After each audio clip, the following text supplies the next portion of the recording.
ګرانو کتونکو علب خان شیرپو ویلفیر فاونډیشن د خپل وس مطابق د دغه بې وسه بې کسه بې څوکه خلکو سره تعاون کوي. دا زنانه د افغانستان سره تعلق ساتي او د کلونو راسېدل ته راځي. خاوند یې خودکشي کړې ده، 5 بچي یې پاتې شو، بیا په تمبو کې چې اوسېدل تمبو ته هم ورغلي وو، نقد یې وله ورکړي، کور ته وله ورغلي وو. د خپل وس مطابق لګیا یو کار کوو چې څه وي. داسې ده که نه؟ دغه شان دی. موږ ته د هر څه راکړي دي خدای، د خلکو سره هم ښه وکړي او تا سره دې هم خدای ښه وکړي چې موږ سره دې ډېره مرسته کړې. موږ چې راغلي موږ ته څه نه تلي بېرته. موږ بچو ته پیزار هم اخیستل سوي دي، اوړه هم راکړي، سوداګانې هر څه هم راکړي، غوړو پورې جامې هم ورته راکړي دي، پیسېګانې هم نغدې راکړي، کور ته هم راوړو تاسو. او موږ دلته راغلي تش نه تلي. موږ ته سرکاري اوړه اوس نه میلاویږي، هر چا ته 3 تروړې ورکوي او موږ په کاټ وی نه کېږي. موږ یې د افغانستان او موږ ته تاسو هر څه راکوئ. دې ته نه کېږي. ستا خاوند خودکشي کړې وه؟ او خودکشي کړې، دا 8 کاله به کېږي داسې شانتې، او 1-2 کاله پس به یې موږ پسې دلته راغځو، 6 کاله به کېږي موږ چې راځو دلته. اول موږ ته پته نه وه چې بیا پته ولګېده موږ راځو. موږ بچي اوس 5 بچي دي او ما سره 6 کسان یې. موږ دا خرڅ خوراک غواړي که نه غواړي، بچي مې پیزارونه هم غواړي، جامېګانې هم غواړي او خوراکونه هم غواړي. او ما څوک د مزدورۍ ګټې وټې نشته، بچي مې واړه واړه دي.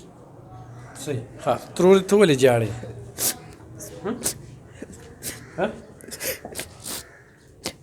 د کوم ځای خبرې وکړه.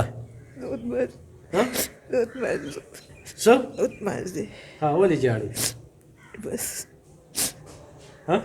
نشم کولی مې کار نه کوي. ستا څو بچي دي؟ زما 8. 5 دي لوریانې دي؟ خاوند دې څه کار کوي؟ هغه هېڅ هم نه کوي، ګردو بیمار. هغه فایل راکړه، فایل راته راته نه مې هلته درکوي. ورشه دننه لږ فایل راواله دی، ورشه شهیده فایل راواله دی، هغه مریض فایل دی دې ځای کې. ها، څه ګردو دی؟ او څه کاغذونه به ته وګورې، د ماړه کار نه کوي. نو هغه ته څه وایي چې ګرده بدله کړه؟ یا به بدلوي یا بیا کې کاڼې وغې دې لرکړو.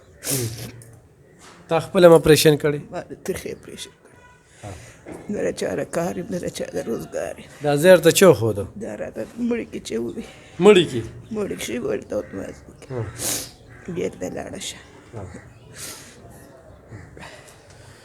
ګرانو کتونکو چې یو سړی په مړي کې د علب خان شیرپو نوم اخلي، نو بیا به د علب خان شیرپو د کرین نښه هم یاد ساتي، ولې چې الیکشن ته ولاړ یو. دا رور د تغبی نه دی، دا د سپین ږیرې پلار دی، په خپل ځای راځي مدد کوي. دا 4 وروڼه او یوه خور، همدا د جوړونو په دې مرض کې اخته دي، په دې جوړونو په دې مرض کې. دا ما تا ته دې زنانه هغه کارډ ښوده، دا ګورئ دی غونډ هغه فایل دی چې دا دې ځان سره روړی دی، او د دې خاوند چې کوم دی خو داسې څوکي او مدد کوي، هغه جاړي خبرې نشي کولی. نو خو داسې څوکي نو د ګردې دپاره ډېر ضرورت دی، ورته ضرورتمنده ده. چې د وړو لیدل نه ورته په ځان پوهېږي نه چې زمونږ په هغه سرکاري وړو کې مې وړه نه دي شوي. داسې ده که نه؟ نه دي شوي. ښه، څه به وایې په دې؟ بس زه د دې خلکو شکریه ادا کوم، بی د ده سره امداد کوئ، دغه شان چې د غریبانانو دا امداد ورسره راغلي، دا هم جاړي وي زما څوک نشته. دغه بله هم وایي یاره زما خاوند خودکشي کړې ده. نو بس دا د روژې میاشت ده، بس اخلاص وکړئ علم خان بهي سره چې د غریبانانو سره د دوی خدمت وکړي. ستاسو 3 وروڼه معذوره یې؟ بلکل. خور هم معذوره ده؟ بلکل. څو کالونه دلته راځي؟ یاره زه 2-3 کالونه راځم دلته. 2-3 کالونه راځي. ګرانو کتونکو چې موږ سره څه وینو، لکه دا زنانه سوی خو نور هم سینو چې راله راکړي، نو چې څه راسري هغه هم دوی له ورکړه. دا واله رور مې دا تو نیسه، اورې، او دا چې کوم دی نو دا به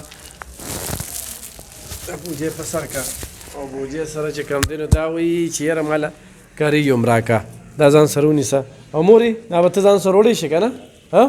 او الله به خیر کړي، رابطه به کې. ګرانو کتونکو دې سره څوک مدد کوي نه انتخایي د غربت نه ډکه او بیماره 5 لوریانو سره کور کې ژوند کوي. هغه د جړا اوښکو نه هغې چې دا وړو لیدل که نه، هغه به هغې احساسات خپل شریکوي چېرې زه څنګه ورکړم. نو ضرور مدد وکړئ. ډېره مننه، خوشحاله.